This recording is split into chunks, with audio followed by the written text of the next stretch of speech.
Bonjour à tous, très contente de pouvoir vous parler aujourd'hui de fluence pour le cycle 3, donc un peu ciblé sur le cycle 3, même si c'est dans des conditions un petit peu surréalistes. En tout cas, bonjour à tous. Donc je vais structurer mon propos pendant l'heure qui va venir en 3 points. Qu'est-ce qu'on entend, définir ce que c'est que la fluence, donc qu'est-ce qu'on entend par ce terme-là.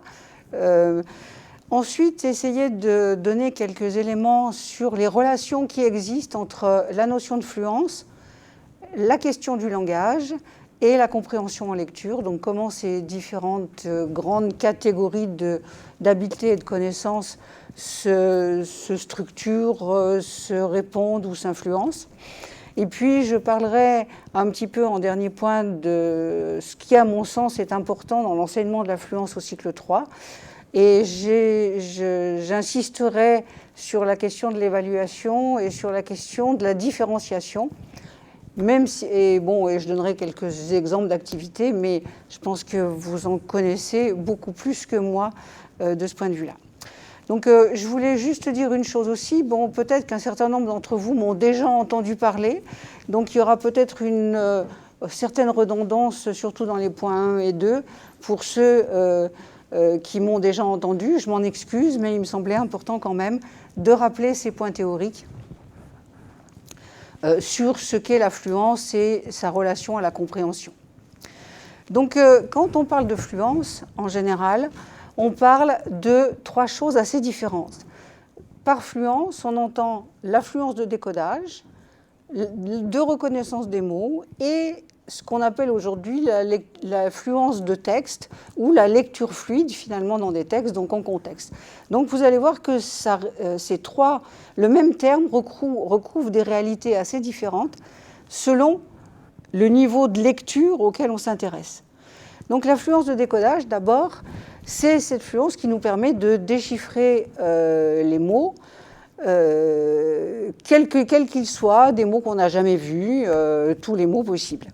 Cette fluence de décodage, elle nécessite la construction ou la mise en œuvre d'un certain nombre d'habiletés qui sont listées donc sur la diapo, que vous connaissez bien.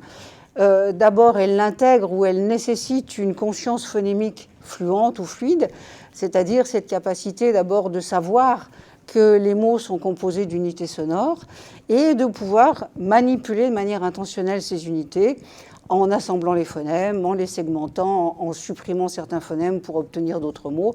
Donc des choses qui sont somme toute très classiques et qu'on connaît bien, en tout cas dans les petites classes, dans le passage de la maternelle au cours préparatoire, puisque la conscience phonémique se développe en interaction avec l'apprentissage du principe alphabétique, c'est-à-dire apprendre à connaître les correspondances lettres-sons, les correspondances graphèmes-phonèmes plus généralement, et évidemment de les avoir intégrées pour qu'elles soient suffisamment automatisées pour qu'on considère que le décodage soit fluent.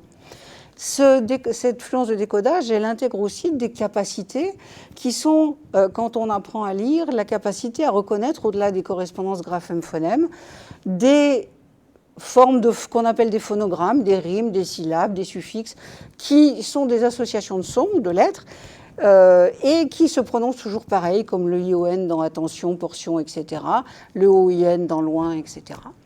Et surtout aussi les prononciations contextuelles, c'est-à-dire que quand on devient un décodeur fluent, on a intégré que le C se prononce ce parfois ou a en fonction ou que en fonction du contexte dans lequel il est écrit, comme CC ou KC, ou les 2 G de langage dans l'exemple sur la diapo. Donc ça, c'est la fluence de décodage, c'est l'apprentissage de cette voix qui est la voix indirecte de la lecture, la voix du décodage. La reconnaissance des mots, maintenant la fluence de reconnaissance des mots, bien sûr, elle va se construire à partir d'un décodage suffisamment fluide. Ce décodage fluent, il est toujours à l'œuvre chez les adultes. Quand on lit des mots rares ou des mots qu'on ne lit pas souvent, on les décode parce qu'on ne les a jamais vus. Mais la reconnaissance des mots, elle nécessite aussi la construction de connaissances orthographiques, c'est-à-dire la mémorisation de l'orthographe des mots, qui fait qu'on prononce des mots rares, des mots irréguliers, de la bonne manière et sans y penser, sans hésiter, comme second ou femme. Et puis, ces connaissances orthographiques, elles nous permettent de savoir, par exemple, quand on a deux suites graphiques qui correspondent à la même correspondance sonore, caillou et caillou, que l'un d'eux est un mot de la langue et l'autre non. Et ces connaissances orthographiques, elles nous permettent, ou elles permettent ce qu'on appelle la reconnaissance directe des mots, donc la fluence de mots, qui fait que quand on voit une suite graphique comme signe, on accède directement à sa correspondance sonore et à son sens, et ça nous permet de ne pas confondre aussi les homophones comme les deux signes qui sont sur la diapo. Donc ça, c'est la fluence de reconnaissance des mots. Et vous voyez que ça va bien au-delà de la reconnaissance de la fluence de décodage. Ça nécessite de construire des connaissances orthographiques. Je fais juste un petit point par rapport à ces deux types de fluence. En fait, elles correspondent à l'automatisation des deux voies de la lecture. La voie alphabétique d'un côté, c'est la voie du déchiffrage, du décodage, et puis la voie lexicale ou orthographique de l'autre, c'est-à-dire celle qui nous permet l'accès direct à la forme orthographique des mots et à leur sens. Et juste un petit point, souvent quand on parle de cette fluence de reconnaissance des mots, on dit qu'il y a une reconnaissance globale des mots. Alors je voulais juste faire un petit point parce que c'est une illusion de lecture globale, et souvent quand on parle de lecture globale, on fait référence à ce qu'on appelle la lecture globale et cette voie logographique qui nous permet de mémoriser des images de mots. Et donc, j'ai pris l'exemple du Coca-Cola, un enfant de 3 ans qui peut avoir des perceptions globales comme ça et mémoriser des logos, eh bien, il va mémoriser Coca-Cola sur fond rouge en blanc. Mais si vous mettez Coca-Cola écrit d'une autre manière, c'est plus Coca-Cola. Donc, il ne sait pas. Et donc, ça, c'est ce qu'on appelle classiquement la lecture globale. La lecture lexicale, c'est une reconnaissance directe, mais les mots ont été analysés. C'est-à-dire que les enfants savent comment s'écrivent les mots et que vous écriviez Coca-Cola en script, en majuscule, comme vous voulez, c'est toujours Coca-Cola. Donc, je crois que c'est important d'avoir bien présent à l'esprit que la fluence de reconnaissance de mots, c'est une reconnaissance directe, mais de mots qui ont été mémorisés sur le plan orthographique.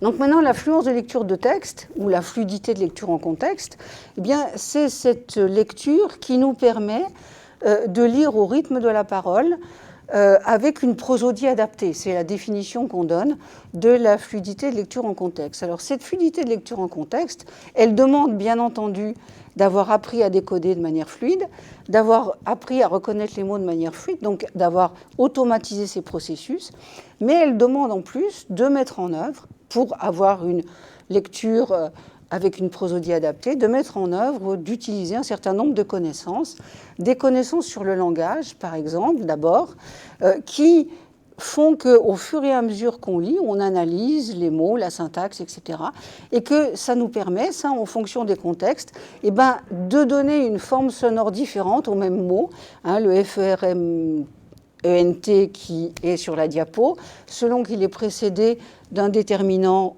ou d'un pronom, il ne se prononce pas de la même manière et on n'hésite pas une demi-seconde, même quelques millisecondes, pour donner la bonne prononciation quand on est un lecteur fluide en contexte, c'est-à-dire, vous voyez, il y a des aspects autres que la reconnaissance des mots stricts qui rentrent dans cette lecture fluide en contexte, notamment des connaissances sur le langage, et puis aussi des connaissances plus générales, thématiques. On sait tous qu'on lit plus facilement, avec une meilleure diction, des textes dont on connaît les thèmes que lorsqu'on aborde des textes qui sont d'un thème totalement différent. Et puis, évidemment, dans cette lecture fluide en contexte, rentrent en ligne de compte nos objectifs de lecture. Selon les objectifs qu'on a, on lit plus ou moins vite. Et d'autres aspects, d'autres connaissances qui sont liées à la structure du langage écrit, donc la connaissance de ce que signifie un titre, un intertitre, la ponctuation, qui nous permettent de moduler notre vitesse de lecture. Donc la lecture fluide en contexte intègre tous ces aspects-là. Donc si je résume rapidement ce que je viens de raconter, se construisent au fur et à mesure qu'on apprend à lire, l'affluence de décodage avec toutes les habiletés qui sont sous-jacentes, la reconnaissance des mots, l'affluence de reconnaissance des mots, et enfin la lecture fluide en contexte qui intègre ces deux habiletés de lecture plus des connaissances, l'intervention au fur et à mesure qu'on lit de connaissances qui sont des connaissances sur le langage. Donc maintenant, l'affluence, comment on l'évalue? Vous savez tous, parce qu'on en entend beaucoup parler aujourd'hui, que l'une des manières d'évaluer l'affluence, c'est de faire lire les enfants à haute voix pendant 1 minute et de compter le nombre de mots qu'ils ont correctement lus en 1 minute. Et donc, juste pour rappel, l'affluence de décodage, pour l'évaluer, on présente en général des mots qui n'existent pas dans la langue, des pseudomots, parce que c'est la seule manière qu'on a de s'assurer que les enfants, pour lire ces mots, vont devoir mettre en œuvre leur connaissance des correspondances graphophonologiques et donc décoder. L'identification des mots, l'affluence d'identification des mots, on l'évalue avec des listes de mots. Et en fait, vous voyez que dans les listes de mots que vous connaissez, ce sont les épreuves nationales, au début, on a des mots qu'on peut identifier ou qu'on peut décoder, on ne peut pas décider. Là, au, tu, ça se lit aussi bien de manière directe qu'indirecte. Mais à la fin, la liste, quand on descend en fin de la liste, on a des mots irréguliers, comme loup, cèpe, lourd, femme.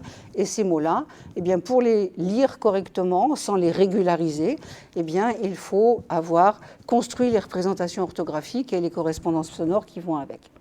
Et puis la lecture fluide en contexte, on la lit, on l'estime en faisant lire des textes à haute voix pendant 1 minute. Donc, comme celui-ci qui, je crois, correspond au texte de l'évaluation 6e nationale.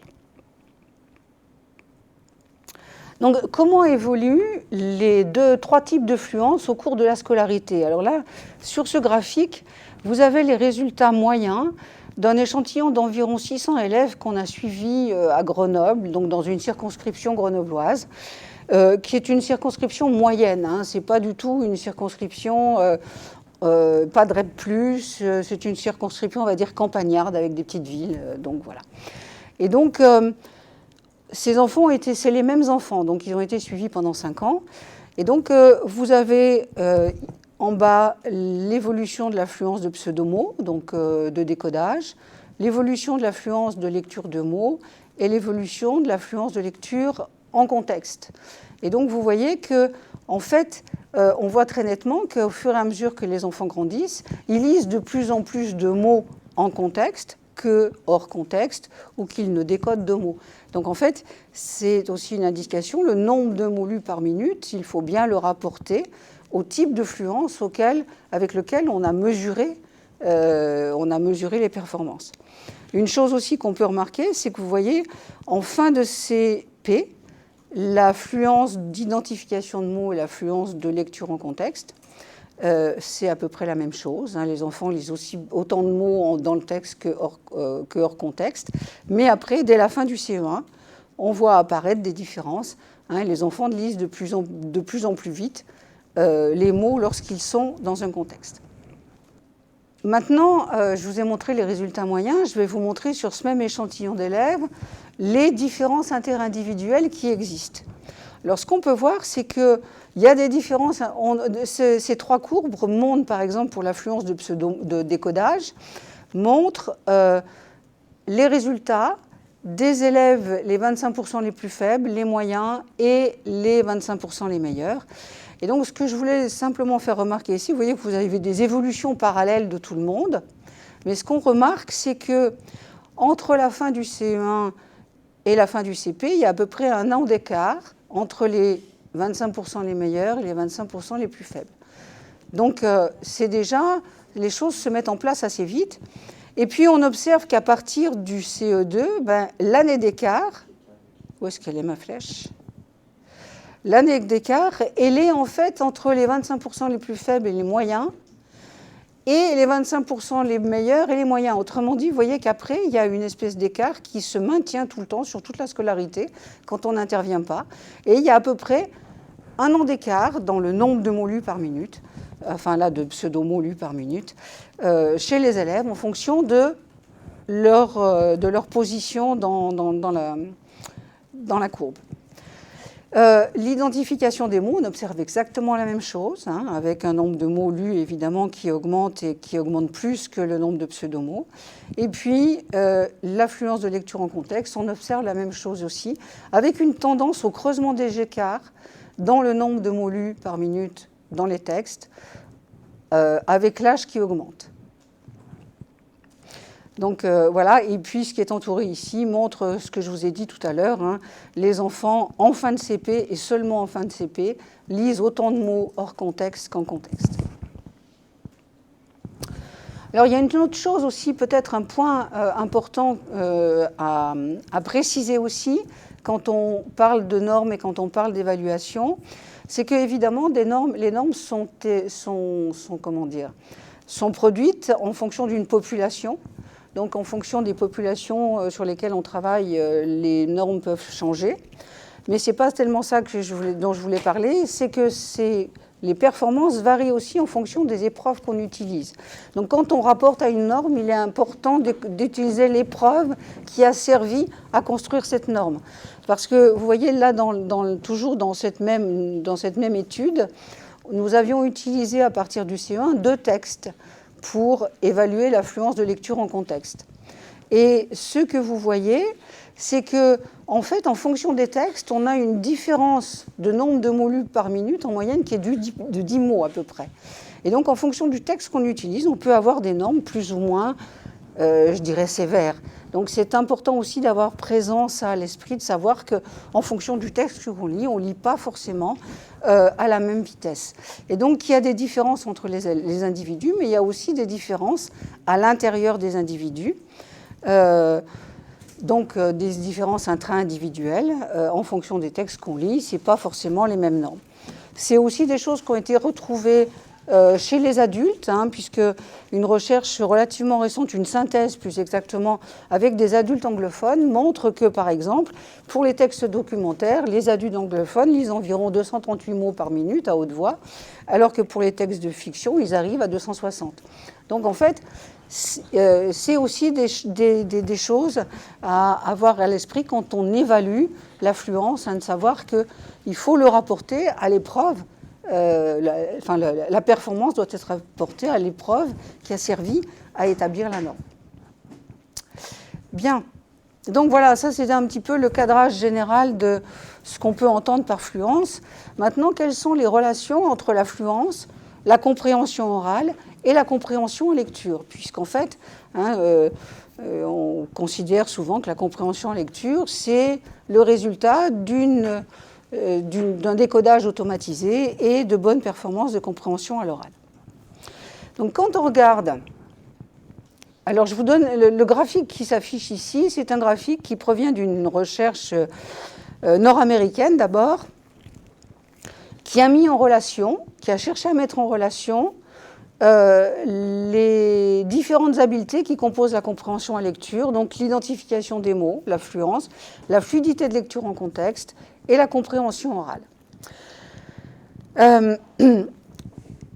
Donc, ce qui apparaît sur ce graphique, ici au cours préparatoire, c'est qu'on trouve des résultats très classiques qui sont les résultats qui correspondent au fameux modèle simple de la lecture. Lire, c'est décoder et comprendre à l'oral. Puisqu'en fait, vous avez ici, vous voyez que ce qui explique la compréhension en lecture au cours préparatoire, c'est l'affluence d'identification des mots, la compréhension orale. L'affluence de lecture de texte n'explique pas la compréhension en lecture, et elle est à peu près assimilable à l'affluence d'identification des mots, donc c'est assez compatible avec ce que je viens de dire tout à l'heure. Par contre, dès le CE1, pour les enfants nord-américains, vous voyez que la fluidité de lecture en contexte est composée de 2 grandes habiletés, l'affluence d'identification des mots et la compréhension orale. Et c'est cette fluidité en contexte qui prédit directement la compréhension en lecture.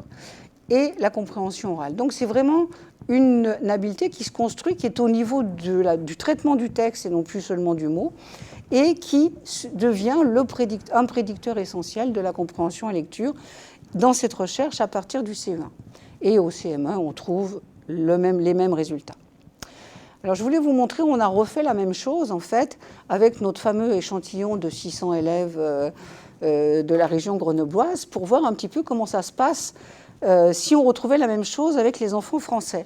Alors au CP, on retrouve exactement la même chose. Bon, on avait 2 épreuves, hein, fluence d'identification et de décodage, donc le modèle est un petit peu différent. Mais vous voyez que c'est les habiletés de décodage, d'identification qui prédisent la compréhension-lecture avec la compréhension orale. Et la fluidité de lecture de texte en fin de CP ne prédit rien du tout. Elle est assimilable à ces 2 aspects-là. Par contre, au CE1, on voit apparaître cet effet de la fluidité de lecture en contexte qui prédit une part de la compréhension en lecture et qui est composé des habiletés d'identification, décodage et de la compréhension orale. Mais on a toujours une part indépendante de l'identification des mots qui prédit directement la compréhension en lecture. Donc on a 3 au CE1 en France, 3 types d'habiletés qui ensemble vont prédire la compréhension en lecture. À partir du CE2, on retrouve les résultats que je vous ai montrés pour les enfants nord-américains précédemment. Donc on a 2 prédicteurs essentiels de la compréhension lecture, la fluidité de lecture de texte, qui est donc une intégration ou une synthèse des habiletés d'identification des mots et de compréhension orale, mais c'est vraiment une construction qui est liée au traitement du texte et qui va prédire de manière de plus en plus importante la compréhension en lecture au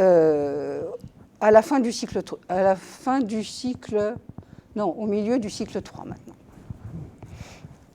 Donc en fait, c'est vraiment la construction de ces 3 types de fluence qu'il est important de bien percevoir et des habiletés qui sont sous-jacentes à chacune de ces types de fluence.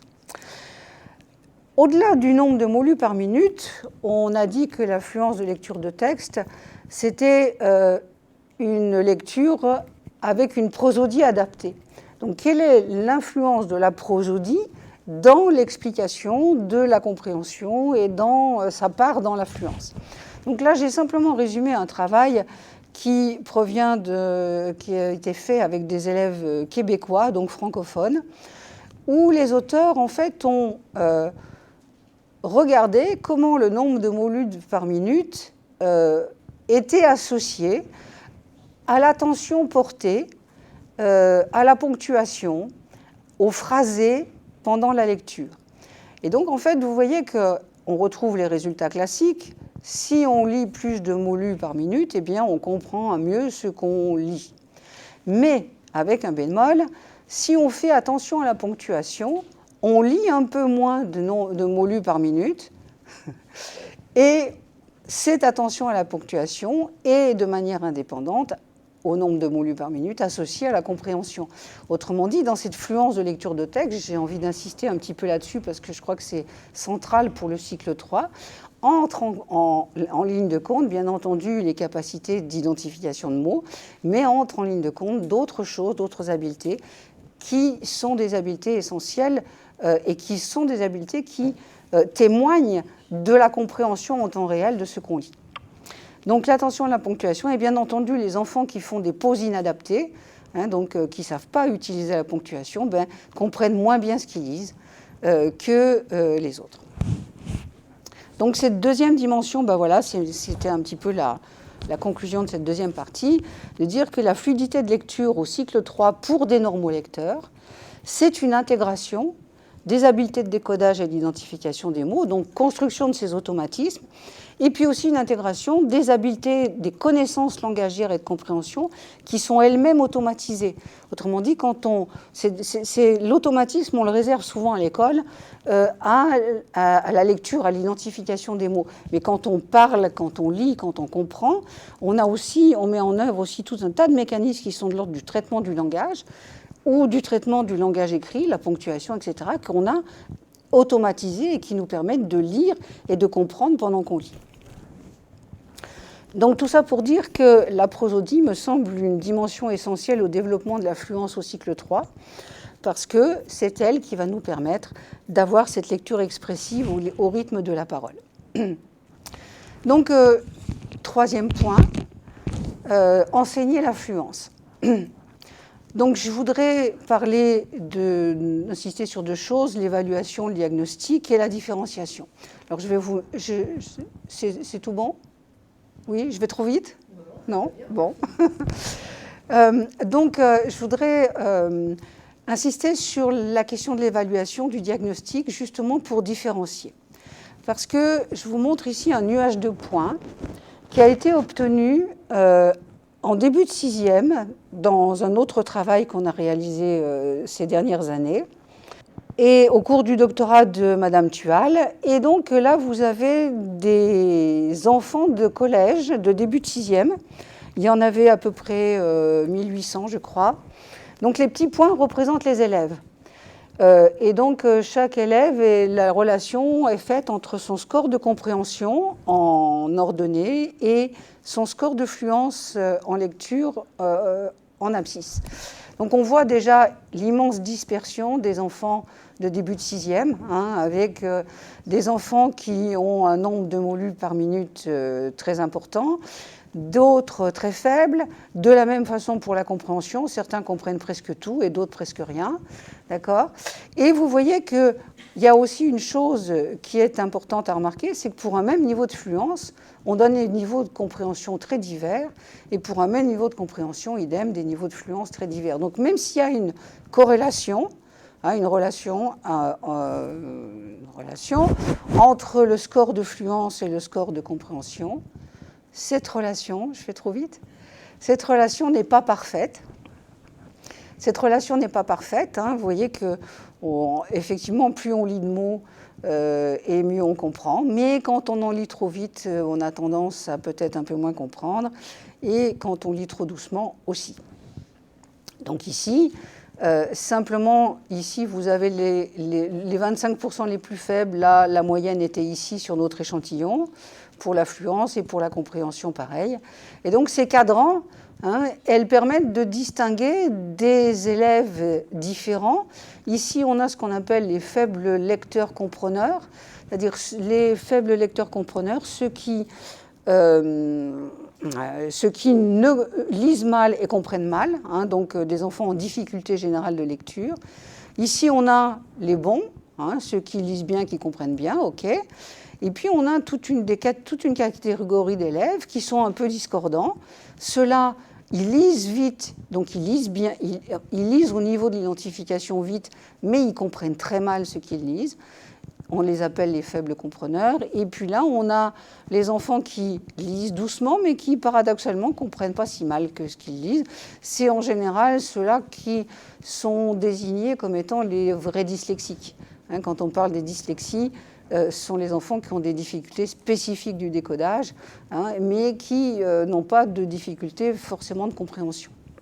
Cette énorme diversité consiste à penser que tout le monde, incite à penser que tout le monde n'a pas besoin des mêmes choses et qu'il est important de savoir quelles sont les difficultés des élèves pour pouvoir travailler cette fameuse fluence. Ce graphique montre ou illustre encore cette idée de corrélation imparfaite entre la fluence et la compréhension en lecture, ici avec des enfants plus jeunes, mais des enfants plus jeunes pour lesquels qu'on a séparé en lecteurs faibles et bons lecteurs, et on a mis en rapport donc l'évolution de la fluence et de la compréhension. Et on voit à chaque fois, quel que soit le groupe d'élèves, on voit à chaque fois qu'il y a une évolution positive des capacités de compréhension en fonction du développement de la fluence jusqu'à un certain point. Puis après, il y a un palier, ou voire même s'ils se mettent à lire trop vite pour les meilleurs, eh bien, il peut y avoir une diminution du score de fluence. D'accord ? Et ce qui est important aussi sur ce graphique, c'est un peu pour ça que je vous le montre, c'est que en fonction des niveaux des élèves, les franges de fluence qui produisent un accroissement de la compréhension sont différents. C'est-à-dire que vous voyez, pour les C1 faibles lecteurs, ils progressent en compréhension quand ils passent de 25 à 75 mots minutes. Pour laisser un bon lecteur, c'est plutôt quand ils passent de 50, 60 à 125. Mais après, au-delà, ça ne va plus. Et c'est la même chose pour les CM, pour les cours moyens. Donc en fait, il est bien probable que l'augmentation du nombre de mots lus par minute doivent être ajustés les objectifs qu'on va se fixer en fonction du niveau des élèves doivent être ajustés à leur niveau actuel. C'est-à-dire que, et il doit être coordonné probablement à d'autres apprentissages, la prosodie, les habiletés de langage et de compréhension, de sorte que les choses puissent s'intégrer les unes avec les autres pour améliorer et pour développer cette fluidité de lecture en contexte. Donc, faut-il améliorer le nombre de mots lus par minute pour améliorer la compréhension en lecture? Alors, évidemment, lorsque l'on a fait des entraînements spécifiques à l'augmentation du nombre de mots lus par minute, on observe des effets positifs chez les élèves en difficulté. Ces effets positifs sont d'amplitude modérée à moyenne, c'est-à-dire qu'on augmente, on compte ça en proportion d'écart type, donc d'écart à la moyenne, qui va de 20% d'écart type à un demi-écart type, avec un transfert sur les habiletés voisines, sur la compréhension. Mais les entraînements, si on les fait pendant un temps court et puis qu'on arrête, eh bien, les effets tendent à décroître avec le temps. Donc, ces entraînements-là, souvent, ils ont été conçus pour des élèves en difficulté, voire en grande difficulté. Donc, en fait, les entraînements fluence qu'on connaît tous, qui sont faits de petits textes avec des nombres de mots lus par minute qu'on compte, sont des entraînements qui ont été faits pour des élèves en difficulté en général et qui permettent effectivement d'augmenter le nombre de mots lus par minute, dans une certaine mesure. Maintenant, donc c'est important pour les enfants en difficulté d'améliorer leur nombre de mots lus par minute. Pour ceux qui ont des difficultés avec cette chose-là. Mais comme les graphiques que j'ai essayé de vous présenter avec le nuage de points, tous n'en ont pas besoin. Certains auraient peut-être besoin d'apprendre à ralentir pour mieux comprendre quand ils lisent. Donc ça, je pense que c'est un point de vigilance important pour le cycle 3, c'est-à-dire que oui, certes, c'est important le nombre de mots lus par minute, et oui, il faut augmenter le nombre de mots lus par minute des enfants qui en ont besoin, mais si on envisage la fluence seulement de cette manière-là, il y a un risque quant à la conception de la lecture que vont avoir les enseignants comme les élèves, c'est-à-dire que lire se réduit à décoder vite. Et c'est vrai que quand on regarde certains enfants lire, on a vraiment l'impression que quand ils ont décodé un texte, ils pensent qu'ils ont fait le job. C'est-à-dire qu'ils pensent qu'ils ont fait le travail et que ça s'arrête là. Et c'est vrai que c'est un risque, à mon avis, si on ne fait que cette augmentation du nombre de mots lus par minute, d'avoir des enfants et même des enseignants qui ont une conception. Un enfant qui lit bien est un enfant qui lit vite, voire même très vite. Or, il faut qu'il lise suffisamment vite pour lire au rythme de la parole, pas forcément pour lire trop vite. Donc en fait, tout ça pour dire qu'il me semble que l'objectif du cycle 3, en matière de fluence, c'est de faire en sorte que le lecteur ou l'élève devienne un lecteur expressif. Autrement dit, qu'il lise suffisamment vite, mais avec un phrasé et une intonation adaptée. Alors, je vous montre encore un tableau très compliqué, simplement parce que c'est une échelle d'évaluation de la fluence qui est une adaptation d'une échelle anglophone qui a été réalisée assez récemment par des collègues. Et cette échelle est une échelle qualitative qui, à mon sens, peut être assez facilement mise en place ou utilisée sur le terrain scolaire. Cette échelle propose d'analyser la fluence en 4 dimensions: l'expression, le phrasé, le décodage et la vitesse. D'accord ? Et ces 4 dimensions, ensuite, on peut les coder en 4 points, en 4 niveaux. Le niveau 1, c'est le plus faible. Pour l'expression, pas d'expression, monotone. pour le phrasé, mot à mot fréquent, intonation monotone encore. Pour le décodage, des pauses longues, fréquentes, des hésitations, des faux départs, etc. Pour la vitesse, laborieux. Pour le niveau 2, eh bien, là, on a, par exemple, en 2, en expression, on a un peu d'expression, mais seulement dans certaines parties du texte. Pour le phrasé, eh bien, on a des phrasés de 2 à 3 mots, mais on a encore une lecture hachée. Pour le décodage, il y a plusieurs points difficiles encore, il y a des hésitations, des erreurs de lecture, et la vitesse est lente. Et puis bon, le niveau 3, on augmente, hein, c'est mieux. Il y a des passages pour l'expression lue en partie avec expression. Il y a des mélanges pour le phrasé, de longs phrasés sans pause et d'autres inappropriés. Mais l'intonation devient en partie adaptée. Pour le décodage, il y a des ruptures occasionnelles, on peut se tromper, mais il y a quelques erreurs de lecture, peu. Et la vitesse est irrégulière. Et pour le niveau 4, eh bien là, on lit avec une bonne expression, on a un phrasé correct, etc., etc. Et on a donc une vitesse constante et conversationnelle. Donc en fait, cette grille d'analyse, il me semble, doit pouvoir permettre de donner une idée de ce que peut être une différenciation pour les différents élèves, puisqu'au cycle 3, on accueille des élèves qui ont des niveaux de lecture très, très différents. Je me suis amusée à faire 4 profils d'élèves, théoriques bien entendu, mais avec cette grille. Les élèves 1 et 2, par exemple, ce sont des élèves qui tous les deux sont lents, donc lisent lentement, mais le premier, au décodage, il a un niveau 2, donc un niveau 1, donc il fait des pauses, des erreurs fréquentes, etc. Au niveau du phrasé, pareil, il lit mot à mot, il a une expression monotone. Par contre, l'élève 2, même s'il est lent, il décode plutôt bien, il est en niveau 3, il y a des ruptures occasionnelles. Il a un mélange de phrasés longs et de pauses inappropriées, donc il a forcément il est dans un moment où il commence à acquérir ce phrasé, même s'il n'est pas parfait. Et il commence à mettre un peu d'expression dans son texte. Donc évidemment, même si tous les deux sont des lecteurs lents, il est bien probable qu'ils aient besoin de choses différentes. Par exemple, le premier, il a probablement besoin de reprendre le décodage. Il a probablement besoin qu'on l'aide à réviser les correspondances complexes, etc. Et puis, évidemment, il a besoin d'automatiser ça.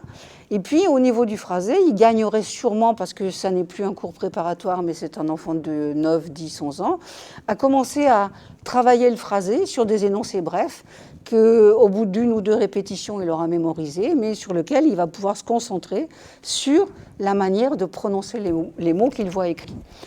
L'élève numéro 2, lui, par contre, au niveau du décodage, il a probablement besoin de l'automatiser parce qu'il est lent, mais il n'a pas forcément besoin de reprendre les connaissances explicites sur les correspondances graphème-phonème. Il a sûrement besoin, comme le premier, de travailler le phrasé, mais probablement, et l'expression, mais probablement en travaillant des choses précises sur la ponctuation, sur la modulation de l'intonation, et en travaillant sur des textes un petit peu plus longs, parce qu'il a déjà une certaine maîtrise du texte, en fait, du phrasé. Donc voilà pour 2 élèves qui sont faibles, qui apparemment ont la même vitesse, mais qui probablement ont des difficultés d'un ordre différent. Et puis c'est pareil aussi pour les élèves 3 et 4, qui eux sont des rapides et irréguliers, donc ils ont déjà, je dirais, un phrasé en cours d'évolution, mais qui restent encore rapides et irréguliers. Ils ont pour les deux des niveaux de décodage satisfaisants, ils ont des niveaux de phrasé à peu près comparables, mais il y en a un qui a une expression monotone et l'autre qui commence déjà à lire avec beaucoup d'expressions. Et donc là aussi, pour ces 2 élèves qui sont irréguliers et rapides, il y a le 3e élève qui a probablement besoin de travailler le phrasé, l'expression. J'ai oublié de travailler plus systématiquement sur la ponctuation, sur les choses comme ça, et de travailler son expression sur des énoncés brefs, puis de plus en plus longs, puisqu'en fait, il a une expression monotone, donc sur des énoncés brefs, il peut s'entraîner à essayer de mettre un petit peu de vie dans sa voix et progressivement de rentrer dans l'expressivité pour le texte. Le quatrième élève, bon, bah, c'est le profil du bon élève, et lui, probablement, il a encore besoin d'apprendre, mais il va pouvoir travailler sur des textes longs, travailler évidemment la syntaxe, le repérage des groupes de souffle quand c'est difficile, et puis il va pouvoir aller assez vite sur des exercices type théâtralisation, où on travaille des textes et où vraiment on met de l'expression. On est finalement on est vraiment dans l'aboutissement de la fluidité de lecture en contexte. Voilà, donc finalement pour terminer, juste quelques illustrations d'activités possibles. À mon sens, évidemment, pour le cycle 3, je le redis, je l'ai déjà dit, mais l'idée c'est de parvenir à une lecture expressive, c'est l'objectif, fluide et expressive, d'accord ? Et donc pour ce faire, il y a des activités qui peuvent être conduites pour tout le monde, hein, des lectures à haute voix, en chœur, en cascade, en écho, c'est-à-dire tout ce qui permet de faire en sorte que les enfants les plus faibles sont entraînés par le groupe parce qu'ils n'ont pas à lire tout seuls, mais ils se fondent dans le groupe. Des lectures théâtralisées, bien entendu, travailler sur le repérage de la ponctuation, des groupes syntaxiques, des liaisons, enfin toutes ces choses voilà, qui sont matérialisées dans le texte, qu'on peut matérialiser et qui peuvent être des aides pour apprendre à lire de manière expressive et avec un phrasé adapté.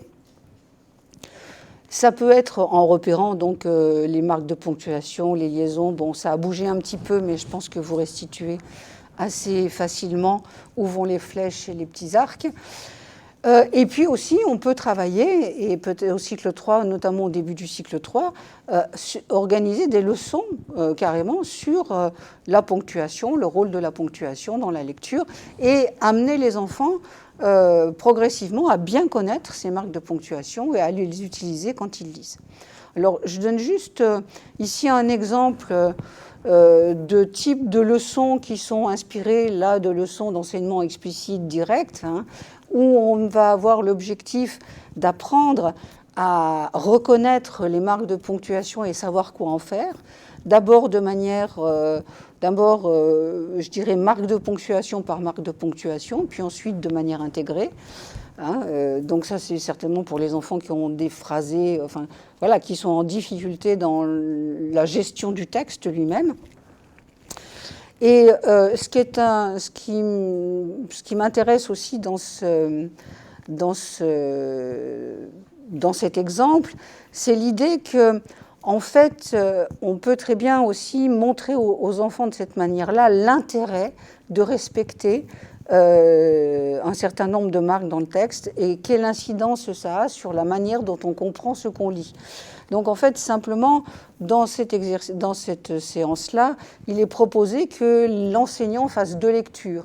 Une lecture à haute voix, sans pause ni modification de la prosodie ou de l'intonation, donc une lecture monocorde, et puis une lecture experte en mettant le ton, etc., voilà, en marquant les pauses au bon endroit et tout ça, et d'engager avec les enfants une discussion avant de travailler en disant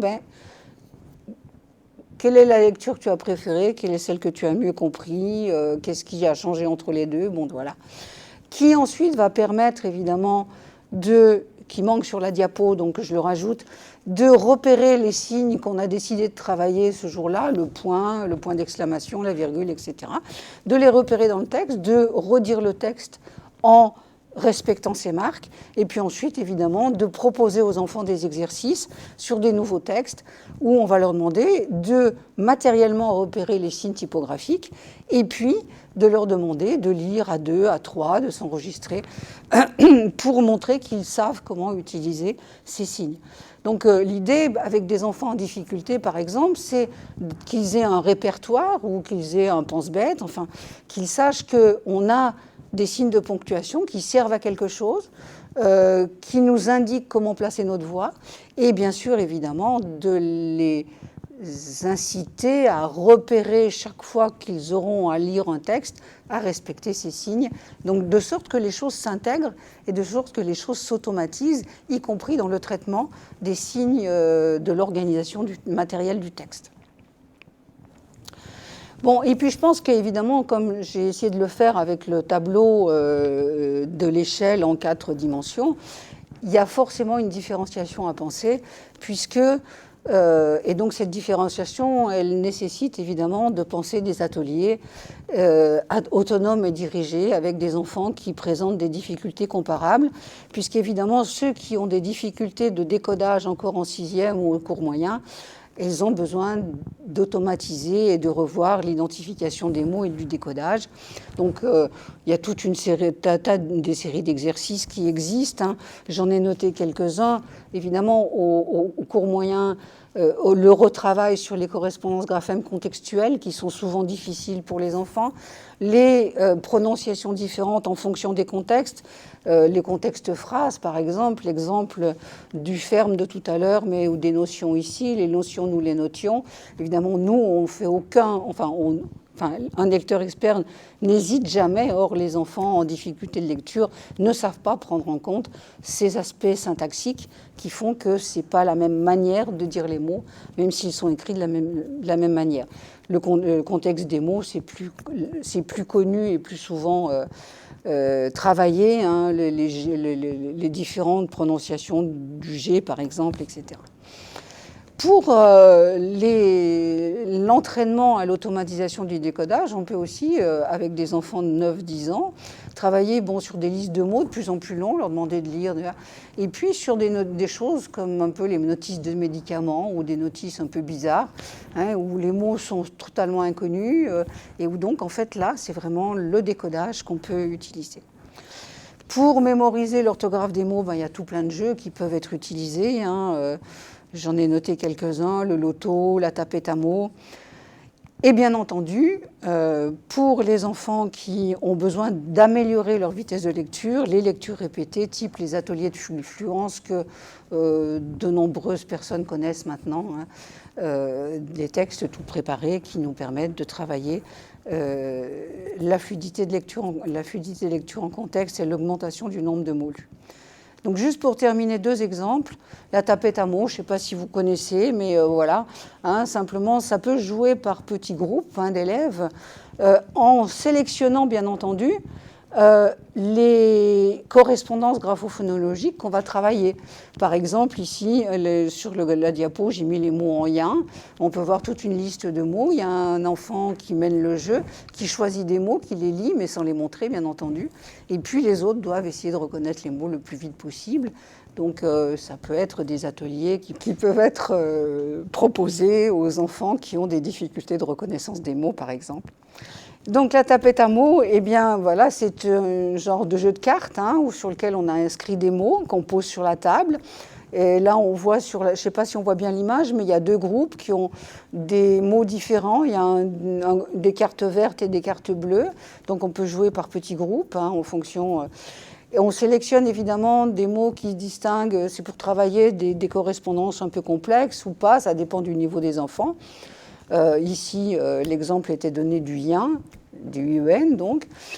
Et puis donc on étale ces étiquettes et un élève qui est désigné comme le meneur de jeu pendant quelques tours, eh bien il va lire des mots, il en choisit un sur la table, mais il ne le montre pas bien entendu, il le lit et les autres doivent essayer de le retrouver le plus rapidement possible.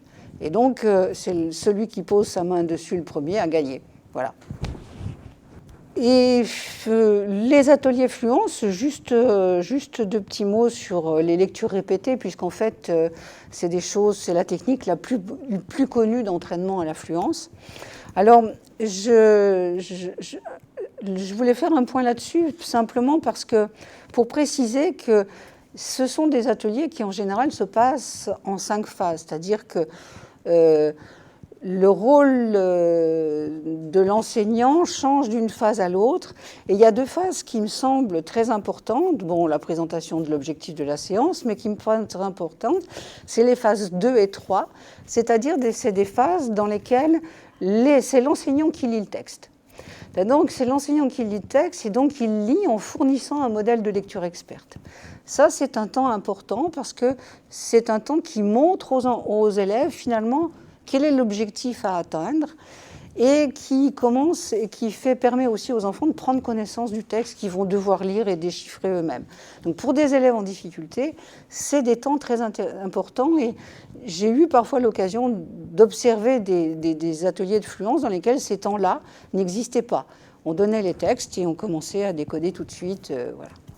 Dans ces temps, dans ces 2 premiers temps, il y a aussi un travail d'aide au décodage. Ça veut dire qu'on a repéré les mots qui sont difficiles, les mots qui vont poser problème, et on va les travailler en amont avec les enfants, c'est-à-dire on va les entourer, les repérer, les lire plusieurs fois, donc pour lire les mots qui sont des mots irréguliers, des mots complexes.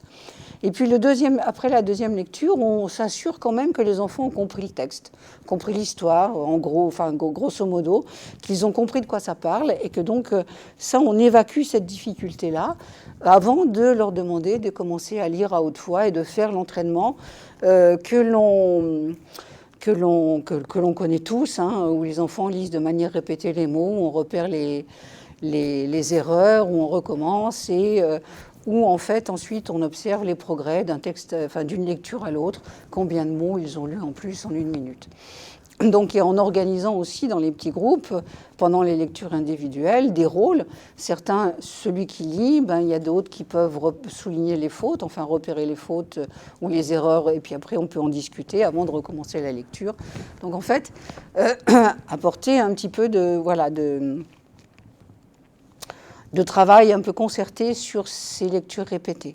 Une autre chose aussi, c'est là, pour améliorer la prosodie maintenant avec les élèves, je vais passer tout de suite au dernier, puisqu'en fait, c'était simplement de dire ces ateliers fluence, ils peuvent être utilisés pour améliorer le nombre de mots lus par minute pour les enfants qui sont les plus lents, mais pour les plus rapides ou ceux qui lisent trop vite, on peut aussi travailler sur ces ateliers en mettant l'accent sur le phrasé et la prosodie, et donc leur montrer aussi qu'au-delà du nombre de mots lus, il y a d'autres choses qui interviennent dans la lecture fluide en contexte. Voilà, et évidemment pour les enfants les plus en difficulté, rien n'empêche de passer par des énoncés brefs, dans lesquels on va leur apprendre à lire d'un seul souffle. C'est-à-dire on a des énoncés brefs, là c'est un petit jeu de cartes où vous avez des expressions, avez-vous, je suis là, montez dans le bus, à table.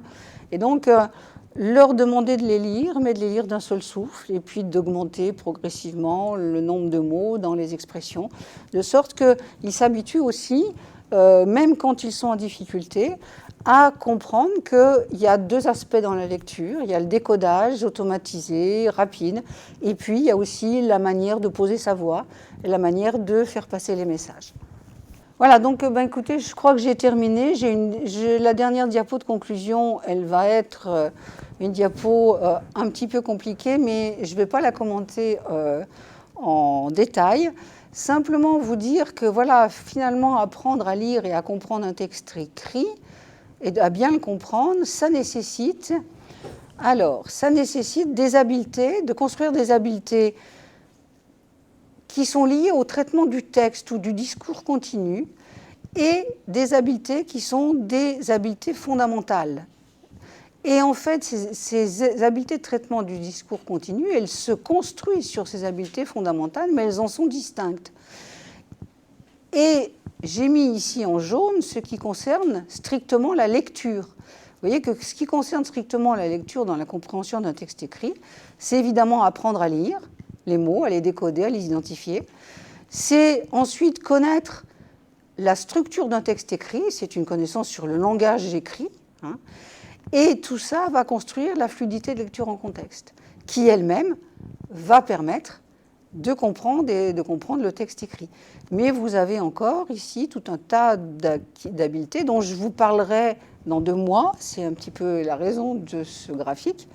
Je vous parlerai dans 2 mois, qui sont d'autres habiletés de compréhension générale, qui sont communes à l'oral et à l'écrit, mais qui vont fonder en même temps que l'apprentissage de la lecture, les habiletés de compréhension du texte écrit. Voilà, donc écoutez, je vous remercie pour votre attention. J'espère que je n'ai pas été trop confuse et trop longue, parce qu'on m'a demandé de ralentir de temps en temps. Mais voilà, je vous remercie et j'essaierai de répondre à vos questions tout à l'heure.